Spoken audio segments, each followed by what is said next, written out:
So footage has emerged of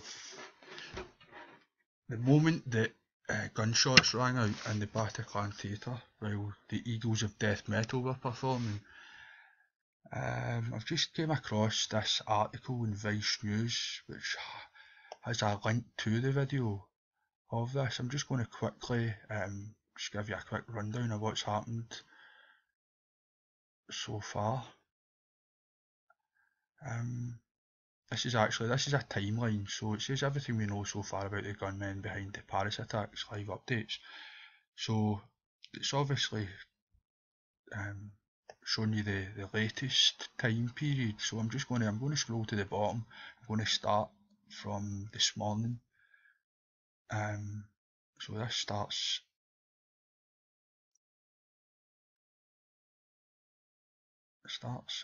here, right? So it's 7:06 AM European time this morning. Everything we know so far about the gunmen behind the Paris attacks. One of the attackers has been identified as Omar Ismail Mustafa, a 29-year-old French Algerian. Mustafa was born in Courcouronnes, a suburb south of Paris, and lived in Chartres, about 100 kilometres southwest of the capital. He had a criminal record but had never been jailed, and had been on the radar of French intelligence services since 2010, according to the Paris prosecutor. Authorities were reportedly able to identify Mustafa using a fingerprint pulled from a severed finger found at the Bataclan concert hall. Members of Mustafa's family were detained on Saturday. Mustafa drove to the Bataclan in a Volkswagen Polo registered in Belgium, a link that authorities reportedly made during a discarded parking ticket. French media has reported that 3 of the attackers were from Brussels. On Saturday, police raided several locations and made at least 1 arrest in the Belgian capital's Molenbeek neighbourhood, which is home to a large community of immigrants from Morocco and Turkey.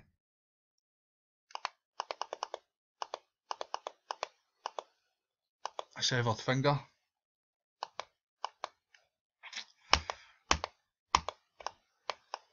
So 8:25 AM European time, the death toll stands at 129. More details on Belgium arrest and Bataclan theatre attack. The Paris prosecutor announced that the latest death toll from the attack stands at 129, with 352 people injured, including 99 with life-threatening injuries. Clearly some of these people won't survive. The heart can only go out to the victims of this. French Prime Minister Manuel Valls said on Sunday morning that 103 out of the 129 corpses have been identified. The mayor of Molenbeek in Belgium confirmed on Sunday that 5 people were arrested on Saturday in connection with the Paris attacks. The area has been linked to jihadism before. It was home to Mehdi Nemouche, a French national of Algerian origin who was arrested for fatally shooting 3 people and wounding a 4th at the Jewish Museum of Belgium in May 2014. Ayoub El Kazani, a 25-year-old Moroccan charged with attempted murder. Must be this a hyperlink. It's obviously going to give you more details about this guy. You can just follow the link on the description, you'll be able to access this hyperlink. So Ayoub El Kazani, 25-year-old Moroccan, charged with attempted murder for a foiled attack on a train travelling from Amsterdam to Paris in August. Also spent some time in this area of Brussels.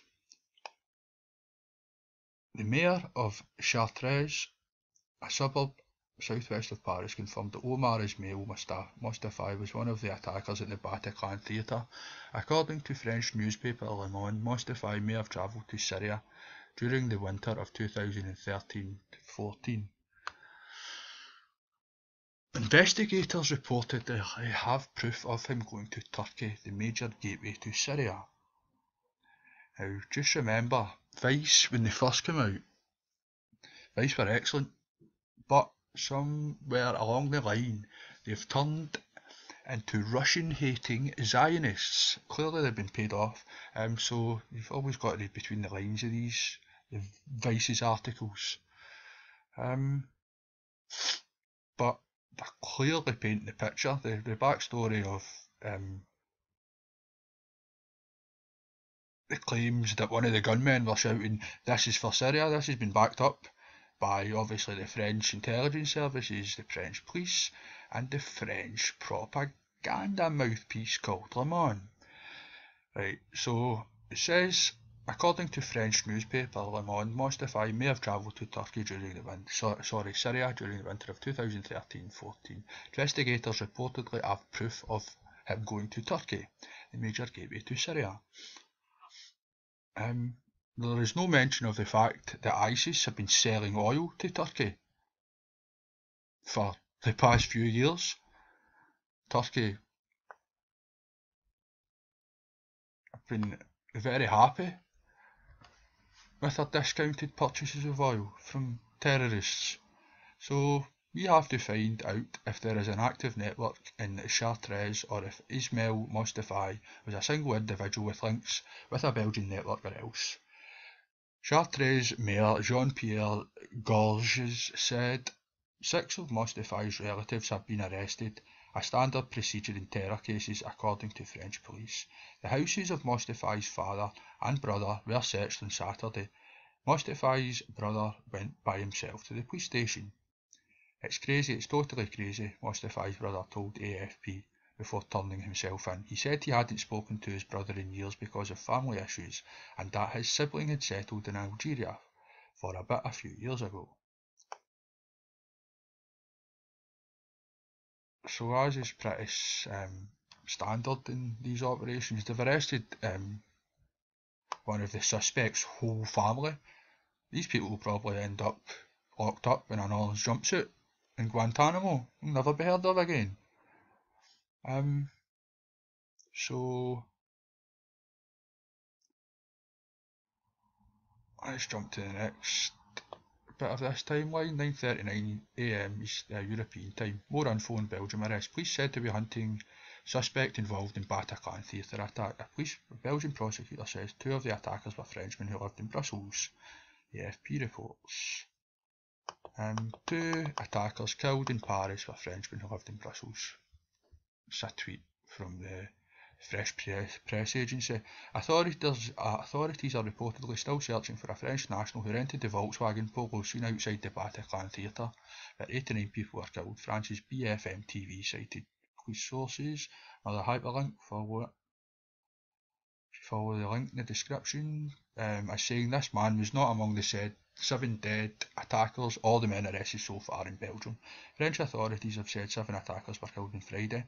In a statement claiming responsibility for the attack, the Islamic State mentioned 8 brothers carrying explosive belts and guns. Right, so here we're getting to this video. So at 10:29 AM European time this morning, this video was obviously released, and it shows the very moments where the guns goes off. Watch this, it's quite disturbing to be honest.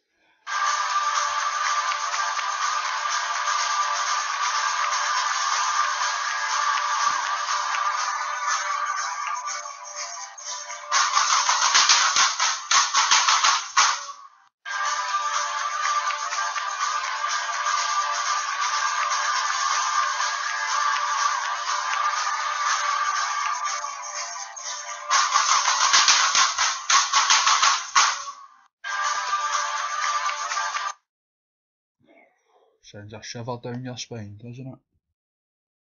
Heart goes out. Poor people. Look, here's a vigil outside the theatre this morning. People paying their respects to the victims. And right, so let's go down. I know I'm all over the place, but these timelines are never set out right. So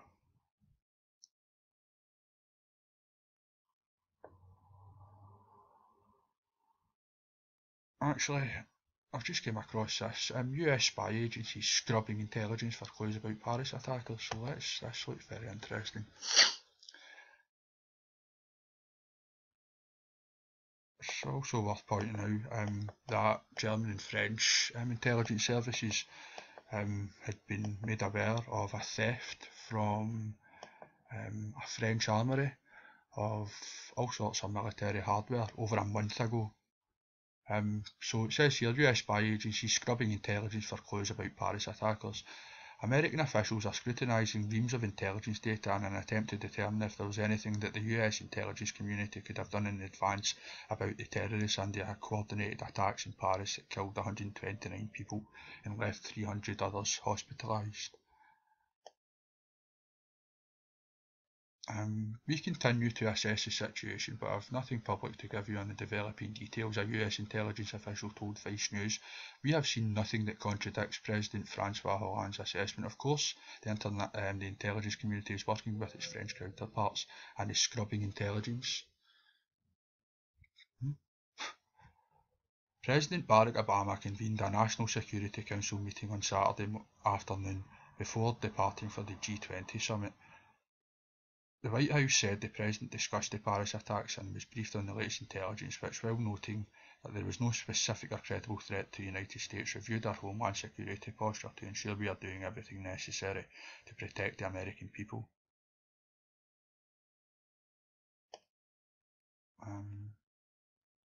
Let's see how long this is. I should be able to fit this in.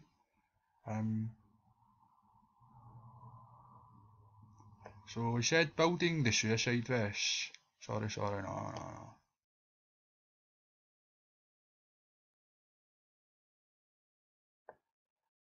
So he said terrorists are not dumb. They have learned what governments can and cannot do with regard to surveillance. Reardon said that while some US government officials may seek to cast blame for the intelligence failure in Paris on the leaks by Edward Snowden, well, the way this article's been framed, the power of suggestion is what's happening here.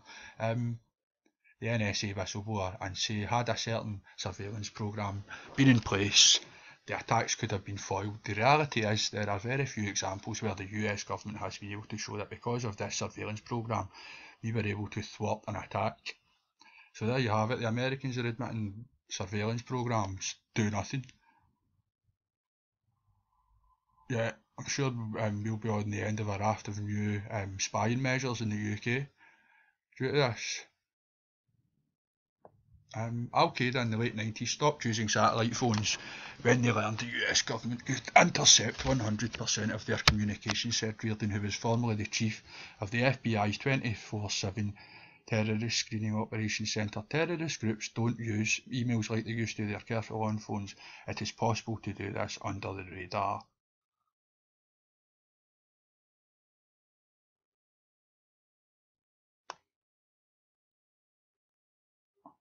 If you look, I've just skipped a couple, you can read this for yourself, I'll leave a link in the description. If you look at France in particular, a number of foreign fighters over the past 5 years have gone to Syria and Iraq and other conflict zones in North Africa and Asia. He said, counter-terrorism officials have been saying all along, what happens when they return?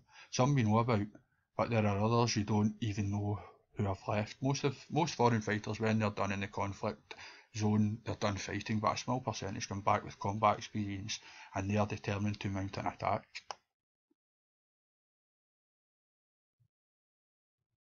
Reardon said the attacks Friday in Paris are noteworthy and significantly different than previous terrorist attacks in the West based on the number of sites that were simultaneously attacked and the number of tactics and methods used. Multiple suicide bombings, a drive-by shooting that you don't see very often, and then the assault in a public venue where they took hostages, he said. There were a number of different tactics used to get that maximum effect. Usually it's one or the other. These people obviously had gone through military training. There was a significant preparation that went into this and it was done under the radar. It wasn't done under the radar. They stole a shitload of weapons and munitions from a French military weapons stockpile. They used their own weapons against the French people, so no, it wasn't under the radar. I'll leave a link in the description to this because I am running out of time on the video software that I used and Vice is actually annoying me. So please leave a comment, give us a thumbs up or a thumbs down, or give it a share. Thanks for watching. Cheers.